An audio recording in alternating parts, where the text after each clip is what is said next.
तो क्लोरोप्लास्ट का ये जो पार्ट हो सकता है, ये हो सकता है कि जो एवरेज स्टूडेंट्स हैं उनके लिए थोड़ा हार्ड हो जाए, लेकिन कोशिश करें इसे समझने की, क्योंकि इसमें से मोस्ट इम्पोर्टेंट एमसीक्यूज बनते हैं। स्ट्रक्चर अगर आपकी अच्छी पड़ी हुई होगी तो आप फोटोसिंथेसिस के प्रोसेस को इजीली समझ सकते हैं। तो वही सेम क्लोरोप्लास्ट है, स्ट्रक्चर को थोड़ा चेंज कर दिया कि थैलेकोइड की स्ट्रक्चर को थोड़ा बड़ा कर दिया है ताकि हम इसमें होने वाले प्रोसेस ऑफ लाइट रिएक्शन को समझ पाएं। तो क्या है ये स्ट्रक्चर? वही same double membranous structure of chloroplast है। द रेस्ट स्ट्रक्चर स्ट्रोमा है और एक थैलेकोइड की स्ट्रक्चर को बड़ा कर दिया है। ये थैलेकोइड की मेम्ब्रेन है, ये आप देख पा रहे होंगे। दिस इज कॉल्ड ये डबल मेम्ब्रेनस स्ट्रक्चर है। मेम्ब्रेन के इस पार्ट को थोड़ा एलाबोरेट कर दिया है ताकि इसमें मौजूद जो स्ट्रक्चर्स हैं हम उनको समझें। तो ये मेम्ब्रेन की स्ट्रक्चर है, इसको एलाबोरेट कर दिया हमने। ये दो मेम्ब्रेन के बीच का ये जो स्पेस है इसे हम कहते हैं ल्यूमेन। ये थैलेकोइड का ल्यूमेन होता है, सेंट्रल ल्यूमेन होता है।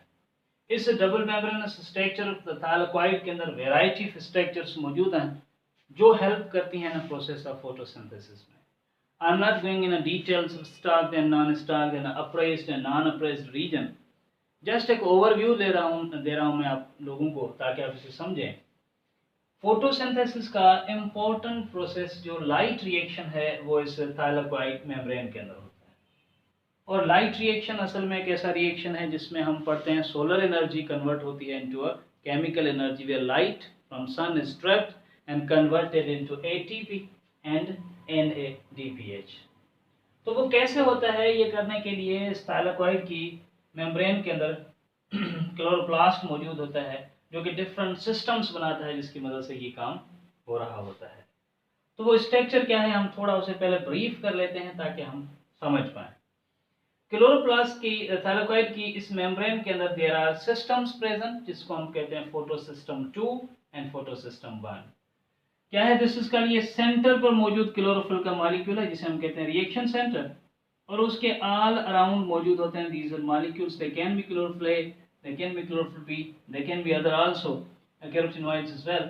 इनको हम कहते हैं these other molecules are called light harvesting complexes. तो light harvesting complexes and reaction centre मिलकर क्या बनाते हैं? Photo system. अब जिस वेवलेंथ की ये लाइट एब्जॉर्ब कर रहा होता है उस हिसाब से हम इसे नाम देते हैं। मिसाल दिस इज कॉल्ड फोटोसिस्टम 2 है which is absorbing light of 680 nanometers. Photosystem 2 का काम क्या होता है कि ये सन से आने वाली लाइट को हार्वेस्टिंग कॉम्प्लेक्सेस रिसीव करते हैं और उसे ट्रांसफर करते हैं टू रिएक्शन सेंटर को, जिसके नतीजे में वो रिएक्शन सेंटर में मौजूद क्लोरोफिल का मॉलिक्यूल एक्साइट होता है और एक्साइट होकर के इलेक्ट्रॉन्स को एमिट कर देता है। और वो इलेक्ट्रॉन्स फिर मूव करते हैं, वो प्राइमरी एक्सेप्टर रिसीव करता है प्लास्टोकाइनिन से होते हुए, वो कॉम्प्लेक्सेस में से गुजरते हुए, साइटोक्रोम कॉम्प्लेक्सेस में से गुजरते हुए वो फाइनली आ जाते हैं पीसी के पास, और पीसी से वो electron in an other system के अंदर आ जाते हैं जिसे कहा जाता है फोटो सिस्टम 1। तो क्या होगा कि इसमें डिफरेंट अदर स्ट्रक्चर्स भी मौजूद होती हैं जिनके नाम अपने याद होने चाहिए। फोटो सिस्टम 2 है, फियोफाइटिन होता है, प्लास्टोक्वाइनिन है, साइटोक्रोम कॉम्प्लेक्सेस होते हैं, प्लास्टोसाइनिन है, एंड फाइनली फोटो सिस्टम 1 है। और फोटो सिस्टम 1 क्या होता है? सिमिलरली सेम वो भी एक क्लोरोफिल A का मॉलिक्यूल है जो कि रिएक्शन सेंटर बनाएगा, और उसके साथ भी लाइट हार्वेस्टिंग कॉम्प्लेक्सेस मौजूद होते हैं। फर्क सिर्फ ये होता है कि ये जिस वेवलेंथ ऑफ लाइट को ऑब्जॉर्व कर रहा होता है वो 700 नैनोमीटर की होती है। तो ये दोनों सिस्टम्स असल में क्या कर रहे होते हैं? ये दोनों सिस्टम्स लाइट को, सनलाइट को एब्जॉर्ब करते हैं। जब फोटो सिस्टम 2 लाइट को एब्जॉर्ब करता है तो वो एक्साइट हो जाता है, इलेक्ट्रॉन्स को एमिट करता है, और वो इलेक्ट्रॉन्स एक प्रोसेस में से गुजर करके फोटो सिस्टम 1 के अंदर आते हैं। और इस फ्लो ऑफ इलेक्ट्रॉन के दौरान स्पेशली प्लास्टोक्वाइनिन एंड पर जब इलेक्ट्रॉन्स फ्लो हो रहे होते हैं 1 एंड पर, तो इस स्ट्रोमा में से यहाँ पर एक और पंप बनता है जिसे हम कहते हैं प्रोटॉन पंप, जिसके जरिए जो प्रोटॉन है वो पंप होकर के इस ल्यूमेन ऑफ द थैलेकोइड के अंदर आ रहे होते हैं।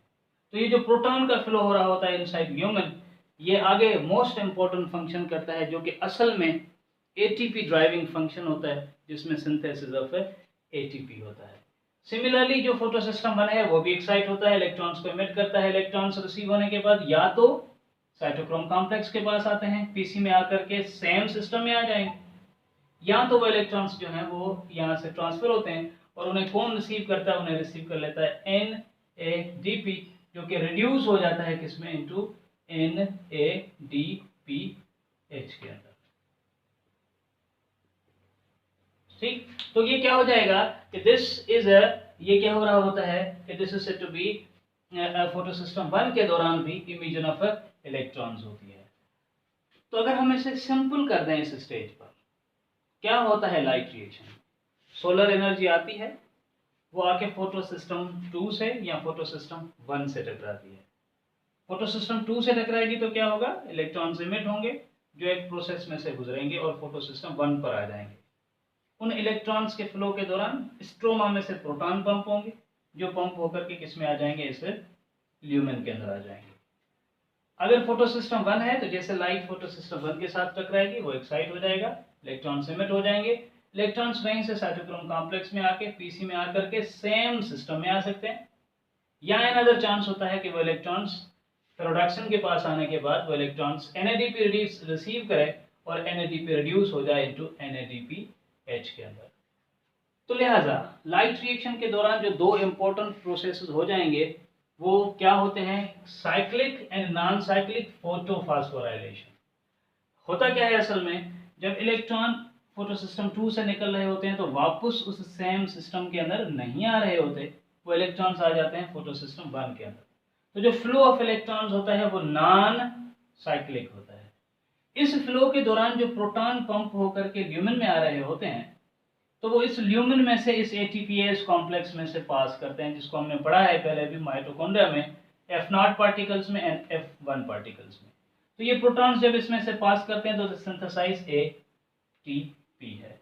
तो वो ATP जो इस non cyclic flow of electrons के दौरान बन रही होती है, उस ATP के फॉर्मेशन को हम कहते हैं इसका नॉन साइक्लिक फोटोफॉस्फोराइलेशन है। सिमिलरली जब फोटो सिस्टम 1 से इलेक्ट्रॉन्स इमिट होते हैं और वो साइटोक्रोम आकर के वापस सेम सिस्टम में आते हैं और उसके नतीजे में जो प्रोटॉन पंप होकर के ल्यूमेन में आते हैं और वो इस ल्यूमेन में से जब पास होते हैं और ATP बनती है, तो वो ATP जो साइक्लिक फ्लो ऑफ इलेक्ट्रॉन्स के दौरान बन रही होती है उसे हम कहते हैं this is called cyclic photophosphorylation है। अच्छा, दोनों फॉस्फोराइलेशंस नॉन साइक्लिक फोटोफॉस्फोराइलेशन या साइक्लिक फोटोफॉस्फोराइलेशन दोनों असल में प्रोटॉन्स को पंप करती हैं और वो प्रोटॉन्स सब इस ल्यूमेन में आ रहे होते हैं। तो असल में वो प्रोटॉन ग्रेडियंट बनाते हैं जो ATPase कॉम्प्लेक्स के जरिए ही ATP का सिंथेसिस करता है। तो when these protons इस ATPase कॉम्प्लेक्स के में से गुजर कर जब ATP बनाते हैं तो एज इफ ये ऑस्मोसिस हो रही होती है। किसकी ऑस्मोसिस हो रही होती है, ऑस्मोसिस ऑफ प्रोटॉन्स की। तो जब इस ऑस्मोसिस से प्रोटॉन्स गुजरते हैं इस ATP कॉम्प्लेक्स में से और वो ATP बनाते हैं तो उस ATP के सिंथेसिस को हम कहते हैं it is called कीमोऑस्मोसिस of ATP है। It can be cyclic कीमोऑस्मोसिस, it can be non cyclic कीमोऑस्मोसिस। तो जो असल में ATP बन रही होती है वो इन कॉम्प्लेक्सेस की वजह से बन रही होती है। And other important event of light reaction ये होता है ATP बनने के अलावा रिडक्शन ऑफ NADP है, जो कि किस में मौजूद होता है, स्ट्रोमा में ऑलरेडी। और जैसे ही इलेक्ट्रॉन्स यहाँ पर आ रहे होते हैं तो NADP इलेक्ट्रॉन्स को रिसीव करता है, रिडक्टेज एंजाइम की मदद से ये रिड्यूस हो जाता है और जितने इलेक्ट्रॉन्स ये रिसीव करता है उतने प्रोटॉन्स ये यहाँ से रिसीव कर लेता है। Not equal proton, one proton less ये रिसीव कर लेता है, जिसके नतीजे में NADP रिड्यूस हो जाता है इनटू NADPH के अंदर। और अनदर प्रोसेस भी होता है, वाटर स्प्लिटिंग कॉम्प्लेक्स भी ब्रेक हो रहा होता है, जो कि इलेक्ट्रॉन्स सिस्टम्स को दे रहा होता है, फोटो सिस्टम 2 को, और उनके प्रोटॉन्स ल्यूमेन में जमा हो रहे होते हैं जो भी इस ATPase कॉम्प्लेक्स में से गुजरेंगे और कीमोऑस्मोसिस ऑफ ATP करने में हेल्प करेंगे। तो ये लाइट रिएक्शन का थोड़ा ब्रीफ रिव्यू है कि लाइट रिएक्शन के दौरान फोटोसिंथेसिस में cyclic and non cyclic photophosphorylation होती है, एंड लाइसिस ऑफ वाटर भी होता है, एंड रिडक्शन ऑफ NADPH होती है। तो वो क्लोरोप्लास्ट में किस जगह पर हो रही होती है, वो क्लोरोप्लास्ट के मेम्ब्रेन के अंदर हो रही होती है, जो कि ये इसकी एक ब्रीफ स्ट्रक्चर है। इसे आप समझने की कोशिश करें ताकि जब हम डिटेल में प्रोसेस को पढ़ें तो हमें आसानी हो।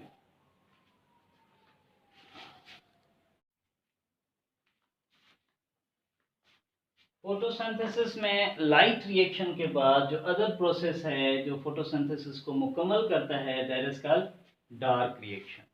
और सी डार्क रिएक्शन किस में हो रहा होता है? It is taking place in stroma. असल में इस थैलेक्वाइड, जिसको अब हमने छोटा कर दिया है, इस थैलेक्वाइड में से क्या सिंथेसाइज होता है? Cyclic and non cyclic photophosphorylation के जरिए बनने वाली एटीपी एंड एनएडीपीएच जब साइटोप्लाज्म में स्ट्रोमा में आ जाते हैं तो एक प्रोसेस स्टार्ट हो जाता है जिसे कहते हैं डार्क रिएक्शन। असल में डार्क रिएक्शन को हम केल्विन बेंसन साइकिल भी कहते हैं, कार्बन फिक्सेशन साइकिल भी कहते हैं, कि इसके दौरान एटमॉस्फेयर में से कार्बन फिक्स होगी और फिक्स होके वो ट्रायोज बना देती है जो लेटर ग्लूकोज को सिंथेसाइज करते हैं।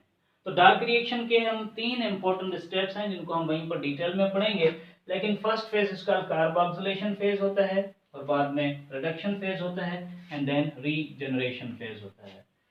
अगर ब्रीफ कर दिया जाए तो पहले फेज पर fixation of 3 molecules of carbon dioxide into 3 molecule of RuBP हो रही होती है। ये 3 हम इस वजह से लेते हैं जाके हमें एटलीस्ट 3 मॉलिक्यूल का सिंपलेस्ट ट्रायोज रिलीज हो जो कि यहाँ पर इनकॉर्पोरेट होकर के ग्लूकोज को बना सके।